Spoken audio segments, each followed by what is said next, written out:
నాకంటే మీకే బాగా తెలుసు, ఎందుకంటే మీరు అక్కడ క్షేత్రస్థాయిలో పోరాటము చేస్తున్నారు. మేము హైదరాబాద్ నుంచి మీకు నైతికంగా మద్దతు ఇవ్వగలము. మీ గ్రామానికి రమ్మంటే అక్కడ వచ్చి మేము చేస్తున్న పోరాటానికి తప్పకుండా మా మద్దతు ఉంటుంది.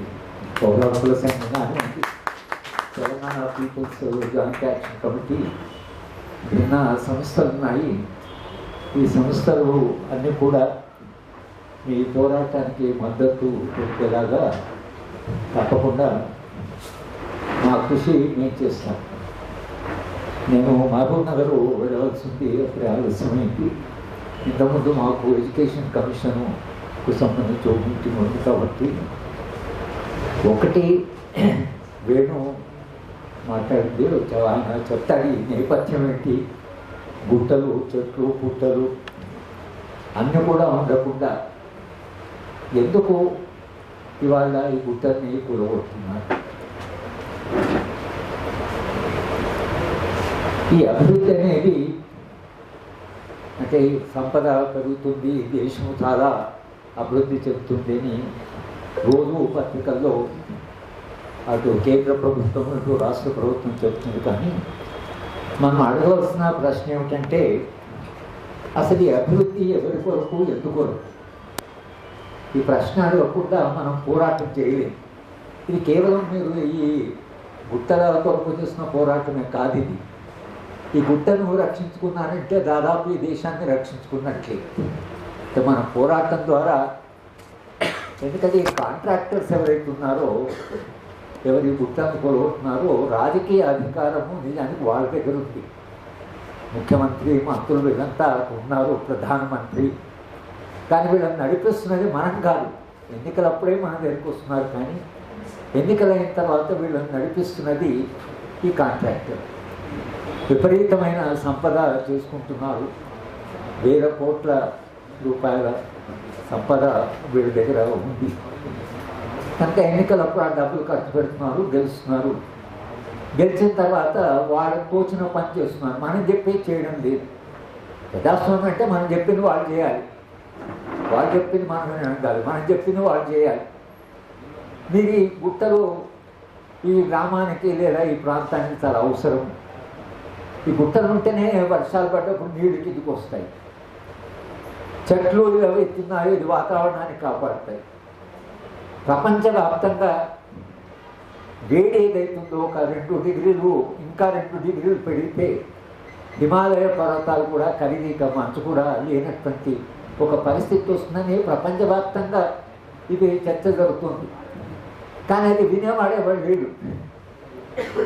అక్కడ అదాని, అంబానీ, ఇక్కడ చాలా పెద్దవాళ్ళు, తెలంగాణ వచ్చిన తర్వాత ఎదిగిన వాళ్ళు ఉన్నారు, చాలా సంపన్నులైన వాళ్ళు ఉన్నారు. కానీ వాళ్ళను మన వాళ్ళ ఈ సదస్సు నుంచి అడుగుతున్న ప్రశ్న ఏమిటంటే, మీరు ఎందుకు ఈ గుట్టల్ని కూలగొడుతున్నారు? గుట్టలు కూలగొడితే ప్రకృతి విధ్వంసం కదా. గుట్టలు ప్రకృతి వేల కోట్ల సంవత్సరాల గుట్టలు కదా, ఇప్పుడే కూలగొట్టడం అవసరం ఏమొచ్చింది? మీరు గుట్టలు కూలగొడితే జరగబోయే పరిణామం అంటే సారు బాబురావు గారు ఆయన నిరంతరంగా చెప్తూనే ఉన్నారు. సారు సైంటిస్టు, మేము ప్రభుత్వ అధికారులను కానీ ముఖ్యమంత్రులను కానీ మంత్రులను కానీ కలిసినప్పుడు సారు మేమంతా చెప్తూనే ఉన్నాం ఏం జరుగుతుంది, నేను పర్యావరణం పోతే ఏమవుతుంది అని.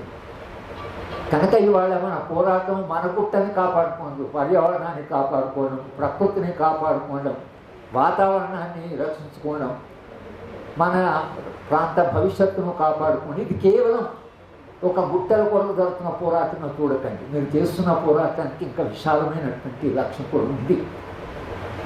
కనుక మనము అడగవలసిన ప్రశ్న ఏమిటంటే, గుట్టలు కూలగొడితే మా గ్రామమే కాదు, మొత్తంగా ప్రాంతమే విధ్వంసం అవుతుంది. ఈ విధ్వంసాన్ని మేము ఒప్పుకో, దీనికి మేము పోరాడు. అంతిమంగా రాజకీయ అధికారం వాళ్ళ దగ్గర ఉంది, పోలీసులు వాళ్ళ వైపు ఉన్నారు, వాళ్ళు వస్తారు, వాళ్ళు రకరకాల అరెస్ట్ చేస్తారు. ఇవన్నీ వాళ్ళు చేసే మన బలప్రయోగం. కానీ ప్రజల ముందు, ప్రజల పోరాటాల ముందు ఇవేవి ఆగదు. అది కూడా మనము అర్థం చేసుకోవాలి. కనుక పౌర హక్కుల సంఘం నుంచి లక్ష్మణు నారాయణరావు ఒకసారి వచ్చారు, వాళ్ళు దీని గురించి మాట్లాడారు. మీరు ఇవాళ హైదరాబాద్ దాకా వచ్చారు, ఎందుకని మన గ్రామంలో మనం ఎంత పోరాటం చేసి ఇక్కడ వీళ్ళకి వినబడదని మన హైదరాబాద్ దాకా వచ్చే ప్రభుత్వానికి చెప్పడానికి వచ్చాం. ఈ సదస్సు ద్వారా ఈ గుట్టల్ని కూలగొట్టడం ఏదైతుందో దీనికి దీర్ఘకాలిక పరిణామం ఉంది. కాబట్టి మేము మా ప్రాంతంలో గుట్టల్ని కూలగొట్టుకున్నాము. ఇవి మాకు అవసరము. ఇవి దీంతో మనం ఈ జ్ఞాపకంతో మనం పెరిగాం. ఆ గుట్టల చుట్టూ మనం పెరిగాం. ఆ గుట్టలు ఎక్కుతూ మనం పెరిగాం. ఆ గుట్ట లేకపోతే మన మొత్తం జ్ఞాపకమే పోతుంది. వచ్చే తరాలకి ఇంకేం మిగలదు. ఇవన్నీ కూడా దీంట్లో ఉన్నాయి. కాబట్టి నేను ఇప్పుడు మహబూబ్నగరేమో మనకు మహబూబ్నగర్ కూడా అవసరం, న్యాయంగా రావాల్సిన నీళ్లు రాలేదు కనుక దానికి ఒక కాన్ఫరెన్స్ ఉంది కనుక దానికి వెళ్ళాలి. కానీ ఈ పోరాటాలన్నీ కూడా ఇక్కడ ఒక్క చోటనే జరగలేదు, ప్రపంచవ్యాప్తంగా పోరాటాలు జరుగుతున్నాయి. ఎక్కడో ఒక చోట ప్రజలు తప్పకుండా విజయం సాధిస్తారు. అన్ని పోరాటాల్లో మన పోరాటం కూడా ఒక భాగమైంది. ముఖ్యంగా మన ప్రాంతం మరి వెనుకబడిన ప్రాంతం అని, ఇక్కడ ప్రజలకు నోరు లేదని, ఇక్కడ వీళ్ళు కొట్లాడని, మనం ఏం చేసినా జరుగుతుంది అనేది ఏదైతుందో ఇప్పుడు మనం ఏంటంటే మేమేమంత అమాయకులుగా మీరు ఏం చేస్తారు ఒప్పుకోవడానికి నేను సిద్ధంగా లేను అనేది స్పష్టంగా ప్రభుత్వానికి చెప్పడానికి మనం ఇక్కడికి వచ్చాం.